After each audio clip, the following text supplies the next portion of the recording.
гледачи, добро вечер и добро дојдовте во уште едно ново издание на емисијата Ваш термин.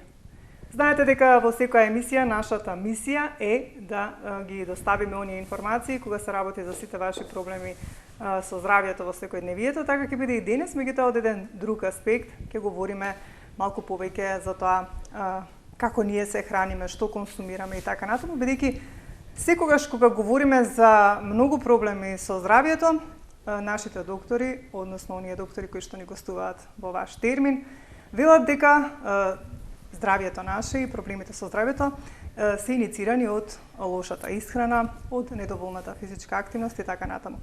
Токму поради оваа причина одлучивме денеска во Ваш термин да поразговараме малку за една тема.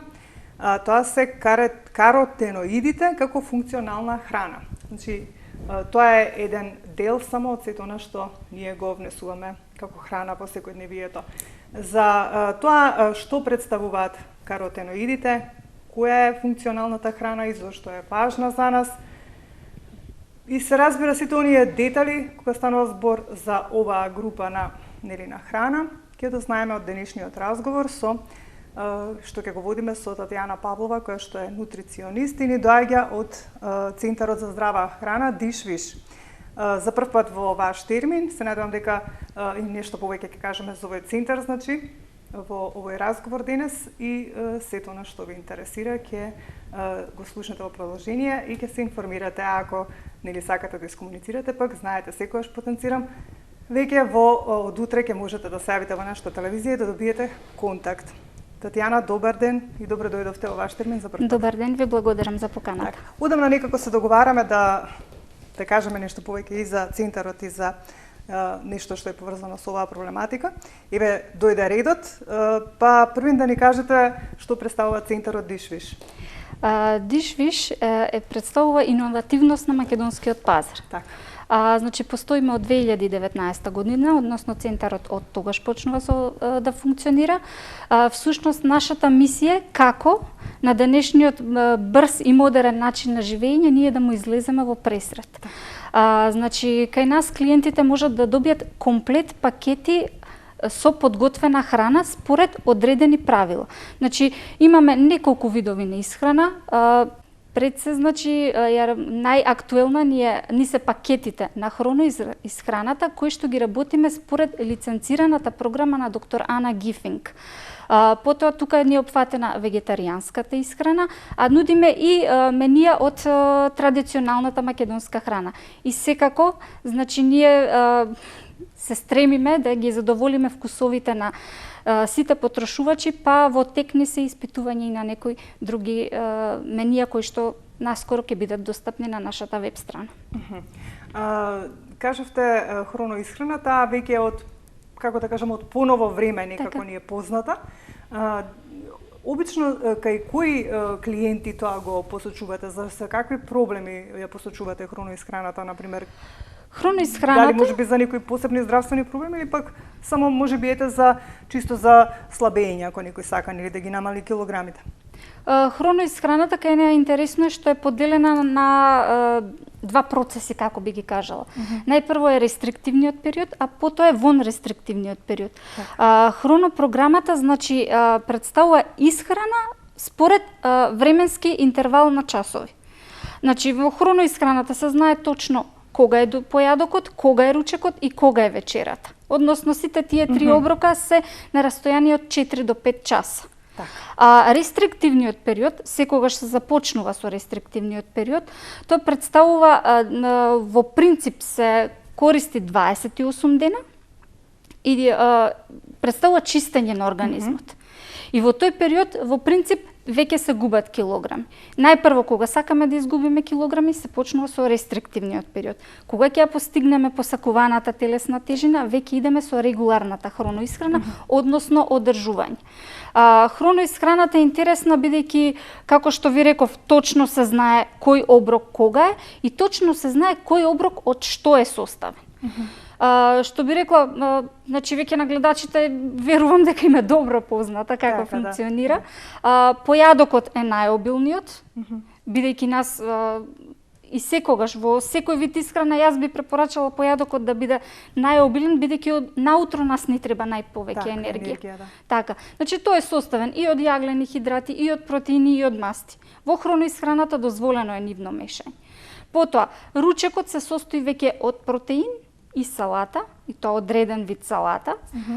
И вечерата се состои од лесен протеин, што значи белка од јајце, пилешко месо, мисиркино месо, риба, значи нешто што е лесно. Бидејќи за време на ручекот на телото му треба на дополнување на протеини, тогаш од нашиот организам складира протеини, заради тоа е значаен ручекот, односно месото кое го консумираме за ручек, а вечерата сепак организмот го спремаме за спиење и некои 3 до 4 часа пред да ни заврши денот, пожелно е да се консумира вечерата. Кога најдоцна е вечерата, во колку часот, бидејќи нели обично знаеме дека после 8 часот веќе никако не се препорачува. Толку, нутритивно 19 до 20 часот. Така, најдобро.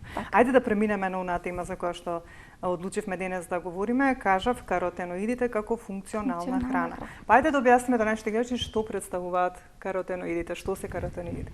Бидејќи почнува сезона на изобилие на овошје и зеленчук, поради тоа се одлучив и да разговарам за таа тема и можеби досега би сакала да им приближам на гледачите едноставно што значи да се јаде, да се консумираат каротеноидите, како да ги консумираме и така натаму.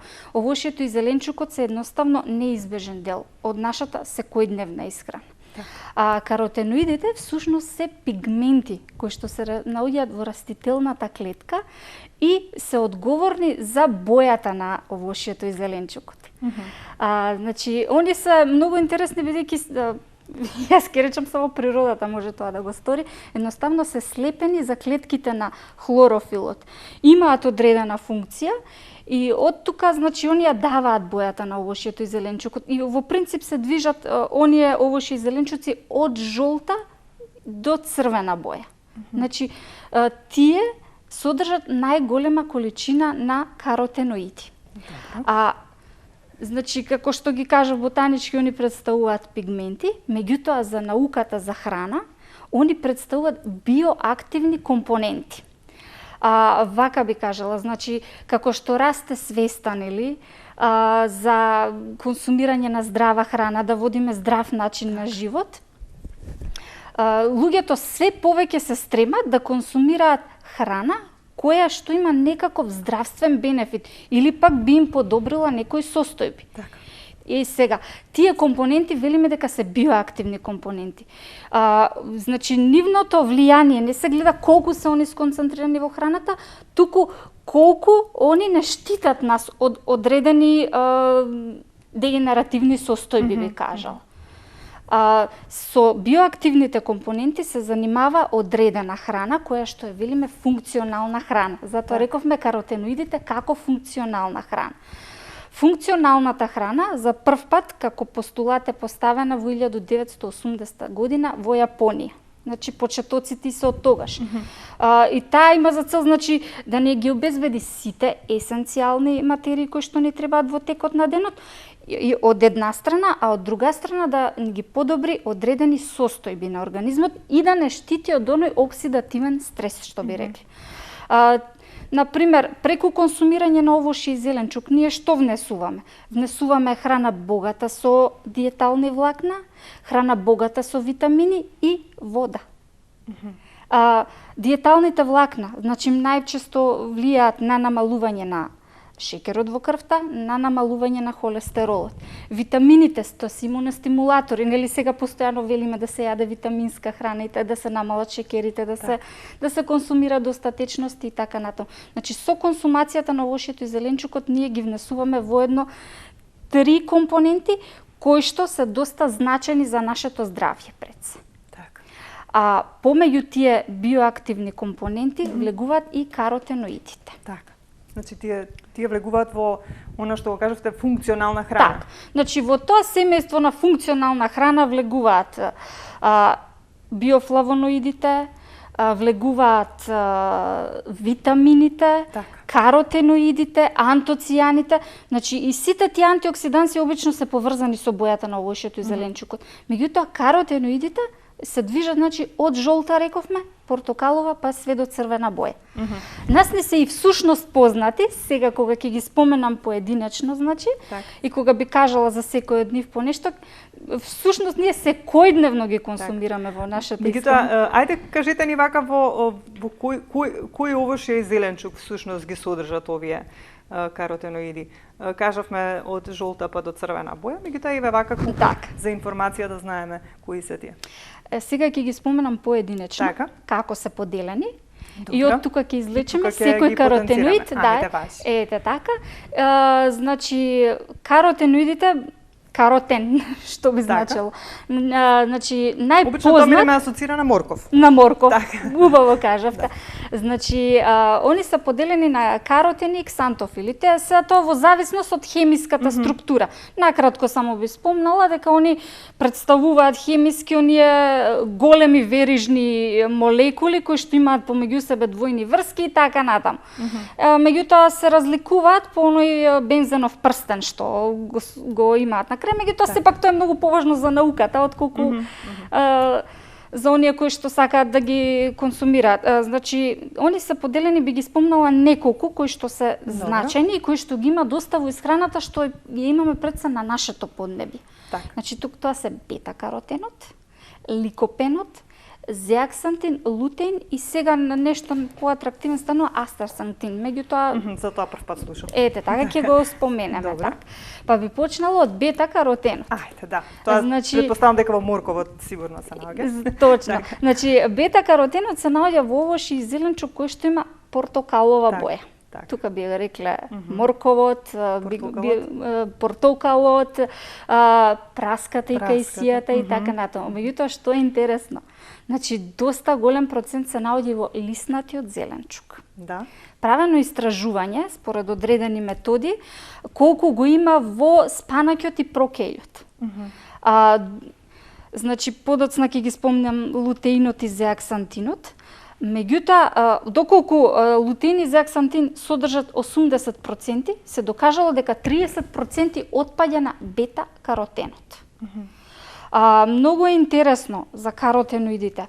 Значи, колку, бидејќи се слепени за хлорофилот, колку билката старее, толку они повеќе доаѓаат до израз. Што значи, нивната концентрација е многу поголема во позрелите овошји и зеленчуци. Ете, да земеме пример на праска, кога е најсладка, кога е најбава, кога е најзрела. И тогаш достапноста на бета-каротенот е најголем. Зошто е значаен бета-каротенот? Значи, бета-каротенот го има тоа ексклузивно право, или како да кажем, или единствено преку бета-каротенот има способност да се трансферира во ретинол или витамин А. Нас ни е познато дека витаминот А го има најчесто во исхраната од животинско потекло и така најлесно ни е достапен. Меѓутоа, преку консумација на овошји и зеленчук богато со бета-каротен, ние можеме да го добиеме витаминот А. Витаминот А, односно бета-каротенот, најмногу се одговорни за нашиот најголем систем за заштита на кожата. Не само кожата, него и мукозните ткива во нашиот организам. Значи, како што ја штитат кожата од надвор, тие така ги штитат и нашите органи од внатре. Значи, тоа најголема улога игра тука. Меѓутоа, постојат научни истражувања кои што потврдуваат дека при консумација може да помогнат и во доста автоимуни заболувања. Како што се, сега во зависност од тоа со што се користат, во која синергија влегуваат, најчесто велиме, како објаснив преска, овошјето и зеленчукот однесуваме и витамини, и вода и така натаму, кога се во комбинација со одреден витамин, они имаат многу поголемо влијание. Па така, бета-каротенот со витаминот Е има огромно антиоксидативно својство, значи влијае на реуматоидниот артрит, дури и за задржување и одржување на коскената структура. Значи, не штитат на некој начин од остеопороза или ја забавуваат остеопорозата. Исто така за видот. Витаминот А. Да, спомнам, да, обично да се вели дека е за видот. Точно, да, ете така. Понатаму би ги спомнала лутеинот и зеаксантинот. Зашто ги Тие некако често ги споменуваат и кога рекламираат еве производи, велат содржи лутеин и зеаксантин. Да. Често пати ги слушаме, меѓутоа еве не ни е јасно, сигурно и мене не ми, а и на гледачите, што би значило тоа и зашто се нели добри да ги консумираме и во кои еве овошје зеленчук се наоѓаат, па што представуваат тие? Исто така представуваат едни од главните представници на групата каротеноиди. Вообичаено одат во синергија, значи слепени се еден за друг, вообичаено одат заедно. Меѓутоа, во некои зеленчуци го има лутеинот повеќе, а во некои зеаксантинот. Зеаксантинот е помалку познат, меѓутоа сега ќе кажам. Значи пченката изобилува со зеаксантин. Значи зеаксантинот е одговорен за жолтата боја. Така. Значи, најразлични видови пченка, дури испитувани се на најразлични видови, дури и хибридни видови пченка, меѓутоа зеаксантинот доминира со минимум 70%. Исто така пиперката многу содржи, зелената пиперка зборуваме. Зелена боја. Зелена боја. Додека црвената има бета-каротен повеќе. Така. Во зелената пиперка има доста зеаксантин.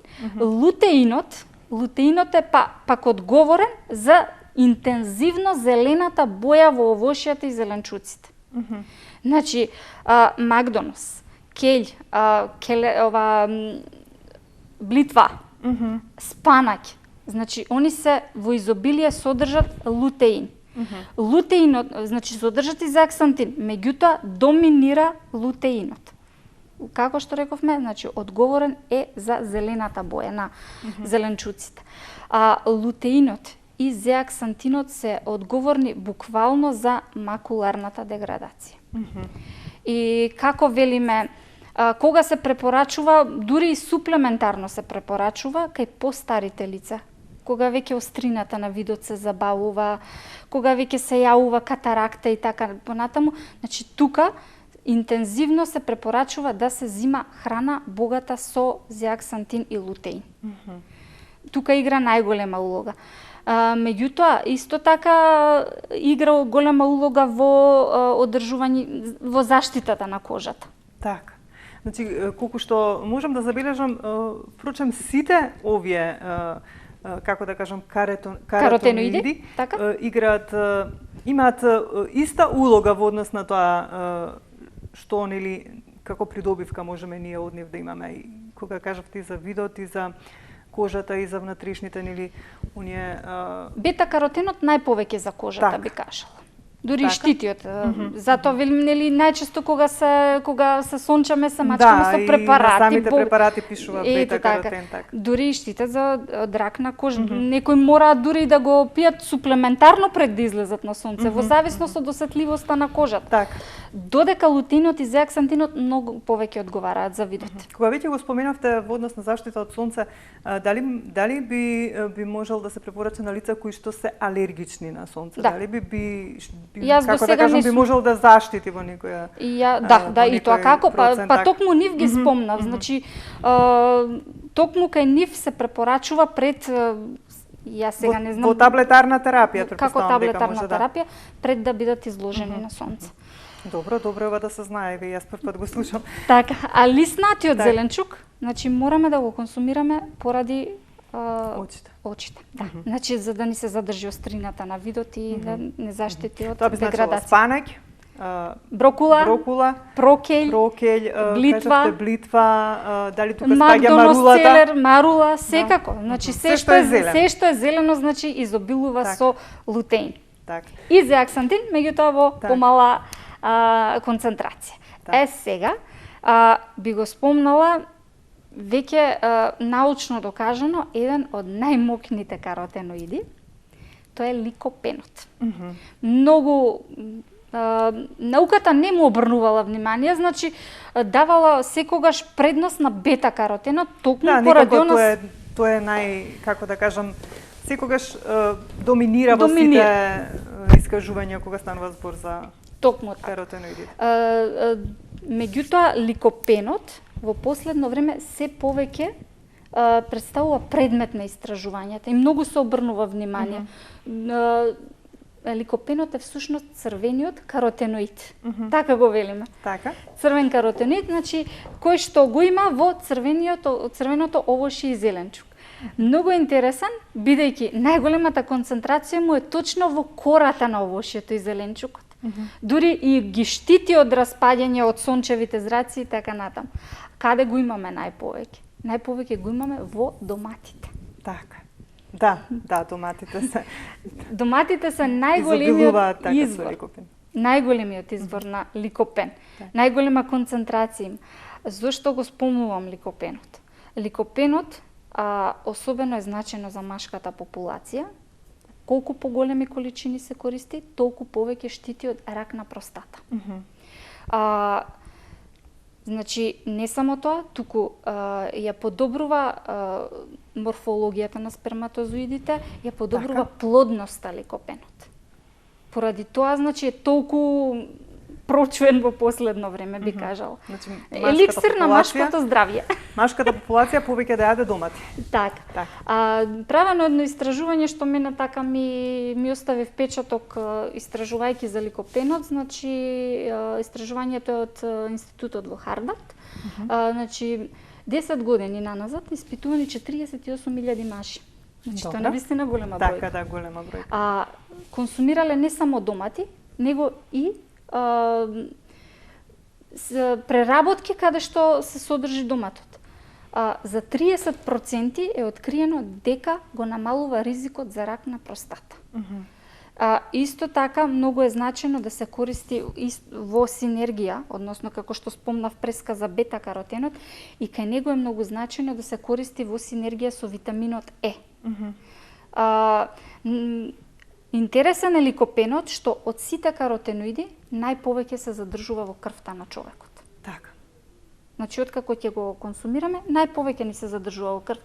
Има огромно антиоксидативно својство. Општо земено, сите каротеноиди имаат големо антиоксидативно сите својство. за кои што овие денеска говориме. Затоа ја одлучивме, бидејќи некако и пролете, така, веќе можеме да забележиме дека тезгите нели на пазар се со многу шаренолики и со многу бои, како што кажавте, од жолта преку зелена, црвена и така натаму. Ова го говориме за да нашите гледачи знаат колку е тоа навистина сега корисно, а и ни треба со цела оваа ситуација во која што сме веќе година и 2-3 месеци оваа пандемија, бидејќи секогаш се говори да се детоксицира организмот, да се подигне имунитетот, а сето ова ќе се постигне со користење на сите овие овошја и зеленчуци за кои што ги содржат сите овие каротеноиди, никако не можам да го погодам, за да нели го имаат она својства за кое што говориме секој поединечно. Што друго би кажале за ликопенот? За ликопенот, значи, општо ќе споменам за сите за сите каротеноиди, какво има дејството во организмот. Токму тоа сакав да го споменам. Значи, како припадници на групата антиоксиданти, антиоксидантите имаат 3 начини како се борат со слободните радикали. Всушност, ние сме постојано изложени под дејство на тие слободни радикали, кои што ни предизвикуваат оксидативен стрес. И всушност тие се најголемите причинители за појава на секакви дегенеративни. Се што се случува така. За жал, особено со ова темпо на живење, во големите градски трговски и да не сакаме сме изложени. Така. Значи антиоксидантите затоа толку и хемијата, и медицината, и науката за храна толку потенцираат да се внесуваат во организмот, затоа што го подигнуваат нашиот имунитет и не штитат од различни заболувања. Нивното влијание е на 3 начини: примарно, секундарно и терцијално. Примарно е веднаш да се стопира оксидативниот стрес и да не дојде до настанување на никакво заболување. Секундарното е буквално ги ловат слободните радикали, ги заробуваат и они не можат да предизвикат. А терцијерното е кога веќе имаме заболување, па земаме одредени антиоксиданси кои што ќе подобрат состојбата. Сега каротеноидите го имаат секундарното својство. Значи буквално ги ловат слободните радикали и не можат да дојдат до нашиот организм. Интересен е фактот за каротеноидите што би го споменала, како тие да се консумираат. Што значи? За нив би потенцирала дека не ни се сите 100% достапни. Зашто? Затоа што тие се осетливи многу на pH средина, осетливи се на кислород. Дали сте приметиле кога ќе изрендате морков и го оставите на собна температура, тој веќе потемнува. Да. Што значи тоа? Значи, они не се стабилни на процесите на оксидација. Заради тоа ние мора да знаеме како да ги третираме, како да ги чуваме и како да ги готвиме. Ако ги замрзнеме, дали ќе ги изгубат својствата? Токму тоа сакав да кажам. Значи, со тој дел веќе се занимава на процесирана храна, што велиме. И баш за секој посебно би спомнала. Може. Значи, бета-каротенот најдостапен е доколку 30 минути го вариме. Така би бил најдостапен. Така. Значи, ако е повеќе од 30, веќе го губи својството. Го губи својството. Бета-каротенот, значи, вака во свежа состојба нас ни е достапен само 14 до 15%. Толку. Заради тоа. А обично се вели кога консумирате нешто свежо дека има повеќе витамини. Токму ради може би е некоја заблуда. Не, токму ради тоа ги одбрав каротеноидите. Ова е случај што го кажам со каротеноидите. Да, недоволно имаме информации како се консумираат работите. Друга работа, значи, они се растворливи во масла. Затоа велиме секогаш салати со маслинова масла се јадат. Па малку да го поттикне. Да го поттикне тоа и автоматски нас ни се многу подостапни.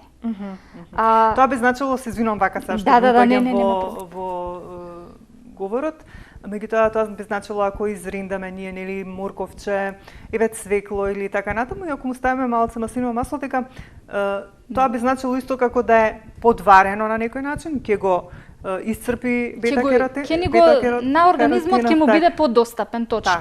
Исто така обарено, се ослободува 30% повеќе. Значи јас ги кажам процесите каде што нас не се подостапни. Така, знаеме за брокулата дека не треба многу, само точно, малку да се избаланшира, така за да не го изгуби тоа. Значи, замрзнувањето исто така нема многу загуби. Нема. Доколку користиме обично бидејќи си практикуваме, или да си замрзнеме па да си имаме, да не стои во фрижидерот. Во однос на бета-каротенот нема големи загуби. Најголеми загуби има сушењето. Добро. И одстојувањето на собна температура. Аха. Значи, ако ставиме најдобро би било да ги замрзнеме работите. Најдобро би било или да ги чуваме во ладилници некаде. Значи веќе над 37 степени, еве да бидам конкретна, они веќе се распаѓаат. Така, да. Што би кажала за ликопенот. Добро. Ликопенот ни е најдостапен кога е обарен. Значи буквално домашна салца е веќе кажа. Така, да, патриджано. Кетчап од кој што сега треба да внимаваме на декларацијата да не содржи некои скриени шекери. Добро. Значи тука ликопенот е најдостапен. Ако јадеме свеж домат, ако му ставиме маслиново масло, реков, истото се најмногу точно, истото се случува. Најмногу него го има во кората на доматите, еве конкретно ќе ги спомнам доматите. Меѓутоа во преработките особено е зашто? Затоа што они едноставно сакаат да бидат преработени. Подостапни ни се тогаш. Они се, како што реков, пигменти слепени за хлорофилот и така не ни се скроз достапни. Поради тоа им треба некоја дали термичка обработка, дали да им се смени средината. Најосновното својство нивно е дека они се растворливи во масла. Дури и во човековиот организам кога ќе влезат каротеноидите, бидејќи не се растворливи во вода, во дигестивниот систем они не се раствараат. Они само поминуваат низ дигестивниот систем, а после тоа се раствараат во дебелото црево. Односно во како би го објаснила тоа, значи тука веќе се раствараат во масните клетки на организмот. Мастите играат голема улога за нивна биорасположливост и нивна достапност во организмот. Така. Сега кажав, во ова време имаме многу нели понуда на сето ова што го говоревте во однос на зеленчук и овошје. Што сега ние најчесто да консумираме? Уште еднаш да ги повториме сите тие зеленчуци и овошја кои што ни се достапни во моментов и од кои што можеме сите овие каротеноиди да ги консумираме, нели консумирајќи ги нив на некој начин. Морковот го имаме ние преку цела година. Постојано, така. Постојано го знаеме, да. И го консумираме постојано. Точно. Значи цвеклото. Меѓутоа цвеклото претежно велиме тие картолести Тоа сакам да прашам за се... цвеклото, дали треба повеќе да се јаде свежо или пак малку обарено? Ја би рекла во салата. Во салата свежо. Во салата исто си како што се исто како морковот. Так, морковот така. Маслиново масло и верувате ми дека тоа е И поосвежително е многу добар како извор свеж. на антиоксиданти. Така. Друго? Потоа сега ни се доста достапни јагодите. Така ќе почнат јагодите, црешите, Сите кајсиите, праските се поред некако, да. Ете така, буквално сите зеленчуци и овошја кои што се од жолта до црвена боја. А доматите нормално допрва им почнува сезоната, така. И пиперките исто. Так, астрасантинот преска го спомна. Да, уште за тоа, така. да. Значи и тој каде представува го има. црвен каротеноид, Добро. кој што тука покрај астрасантинот би се напоменала и нешто друго, бидејќи ние спомнавме исхраната од животинско потекло. Добро. Значи животните и човекот немаат едноставно способност за да сами создаваат каротеноиди и поради тоа мора да се внесуваат преку храната. Астрасантинот за љубителите на морската храна би рекла, Така. значи тој е содржан во одредени видови ракови. Затоа не сум слушнала, не сум многу поморска храна, искрено. Добро. Ги има сите својства кои што ги напоменавме, сега веќе да не повторувам. Да, сето она за што говоревме. Така, меѓутоа затоа велам доаѓа од храната морската храна. Така, да. Накратко кажам. Лигните, ракчињата, што друго спаѓа така, во морска храна. Дали и во рибите го има? Не. Ни во морските риби? Не. Во Во рибите само во овие други. Така. Додека исхрана од животинско потекло, која што е богата со зеаксантин, преска не спомнав, е жолчката од јајцето. Така. Затоа е добро да го консумираме јајцето и обично се вели добро е јајцата да се консумираат за појадок, бидејќи се доста хранливи. Точно. И некако барем според она што јас досега го имам слушнато, нели, работејќи оваа емисијата и говорејќи за многу работи, дека метаболизмот подобро ги абсорбира тие витамини од јајцата кога се јадат наутро. Токму така. Затоа велиме за вечера кога велиме лесен така, протеин, или преска спомнуваме јајцата. Белката од јајцето. Да, а белката бидејќи е полесна. Значи во белката од јајцето и обично обично кога се започнува со исхрана кај малите деца, дали се започнува првим со жолчката или со белката, како беше? Со белката. Со белката, затоа што жолчката е појака на некој начин. Така. Што всушност содржи белката? Исто овие работи? Во најголем процент ги содржи протеините. Така. Во најголем процент ги содржи протеините. Затоа велиме дека во оној дел, ете ќе се навратам и на хроноисхраната, во оној дел од денот кога на организмот му се потребни протеини. Заради тогаш, додека жолчката содржи одреден процент масти, холестерол и така натаму, така да малку е потешка за обработка навечер, а веќе ни организмот кога го спремаме за спиење, не треба да активираме одредени ензими кои што сепак нас би ни причиниле нешто, оптеретување би било тоа за организмот. Значи добро би било во овој период да се консумира сето она што го споминавме. Така. И како овоше и како зеленчук. За да на некој начин го детоксицираме нашиот организам, иако има, како што велевте, во однос на секундарното дејство, ако има некои слободни радикали, на кои што ние, нели, како што и кажавме, секојдневно сме изложени несакајки во секојдневието, нели, во текот на целиот ден и додека работиме, да можат малку да ни ги регулираат тие слободни радикали, пак да ги, како што кажавте вие, да ги фатат, да ги исфрлат од нашиот организам. Овошјето и зеленчукот, уште еднаш ќе се навратам, зошто се значени? Бидејќи содржат такви компоненти кои што буквално можат да ни дадат се што му е потребно на организмот. Значи, ќе ги спомнам повторно диеталните влакна, ќе ги спомнам повторно витамините, ќе ги спомнам повторно ќе ја спомнам повторно водата. Така. Што би кажала, значи, кога ги зимаме, еве би се навратила, бидејќи тука веќе и овошјето го спомнавме, би се навратила на оние цедени сокови. Така. Може би веќе досега и сте ја разговарале таа тема, не знам. Меѓутоа, што добиваме ако изедеме една праска? Дали е подобро да изедеме или да го исцедиме сокот? Многу голема дилема се создава. Така, токму тоа сакав да го објаснам и заради тоа секогаш преферирам дека овошјето и зеленчукот треба да се јадат такви какви што се. Не треба да се цедат. Не треба да се цедат. Зошто? Затоа што кога би ги исцедиле, би го добиле чистиот шеќер. фруктоза. Така. А она се што содржи протоколот кога го јадеме како нели. Така. Да, тоа ни е најлесно со портокалот да го објаснеме дека ако изедеме еден портокал, прво нас ќе не засити. Прво ќе не засити. Второ, апсорбцијата на шеќер ќе биде постепена. Нема наеднаш да ни се качи шеќерот. И наеднаш да ни се зимни пак глад да почувствувам. Затоа што со цедениот сок ние всушност тоа правиме.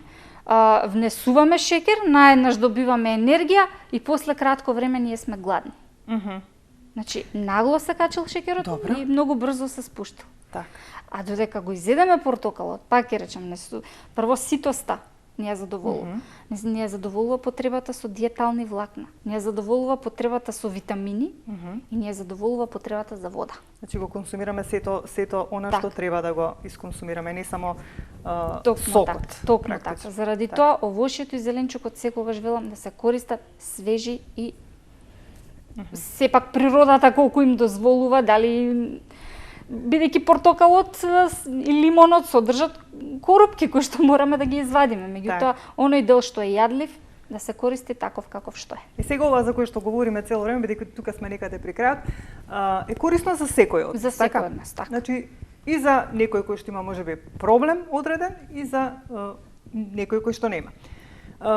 Ме интересира дали правите програма за храна, за исхрана, бидејќи нели сте нутриционист во Дишвиш, за некој здравствен проблем. Еве да кажеме за најчесто, обично секогаш со оној метаболен синдром сите имаат претежно проблем или покачен холестерол, масти, шеќер и така натаму. Колку има улога еден програм за исхрана во сите овие како да кажам проблеми со метаболниот синдром и покачувањето на параметрите на мастите, шеќерите и холестеролот да дојдат до некое нормално ниво? И тоа како? Голем. Значи, тоа стварно треба строго да се придржуваат кон она што ќе им го кажете, претпоставам. Кога ние сме достапни, значи секогаш клиентите кога ќе почнат кај нас со програмите. И зашто обично е така да посочиме? Најчесто за слабење. Добро. Секогаш кога ќе се јават, се јавуваат први дека имаат вишок килограми и дека испитале крвна слика и одредени параметри нив им се покачени. Најчесто се шеќерот, триглицеридите и холестеролот. Така. Поради тоа пак ја споменувам хронопрограмата. Таа е најсоодветна за овие проблеми, како што кажавме на За почетокот. овие проблеми досега се покажа дека како најефикасно. Не дека и друг начин на исхрана не би помогнал.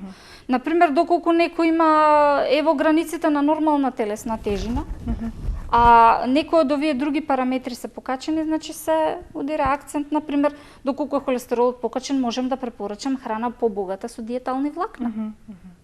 Не разбирате? Така, да. Се зависи од она кој меѓутоа, во хроноисхраната, шеќерите се скроз тргнати. Дури немаме во оној 28 дневен режим на исхрана, немаме ни овоши. Нема ни овоши? Нема ни овоши.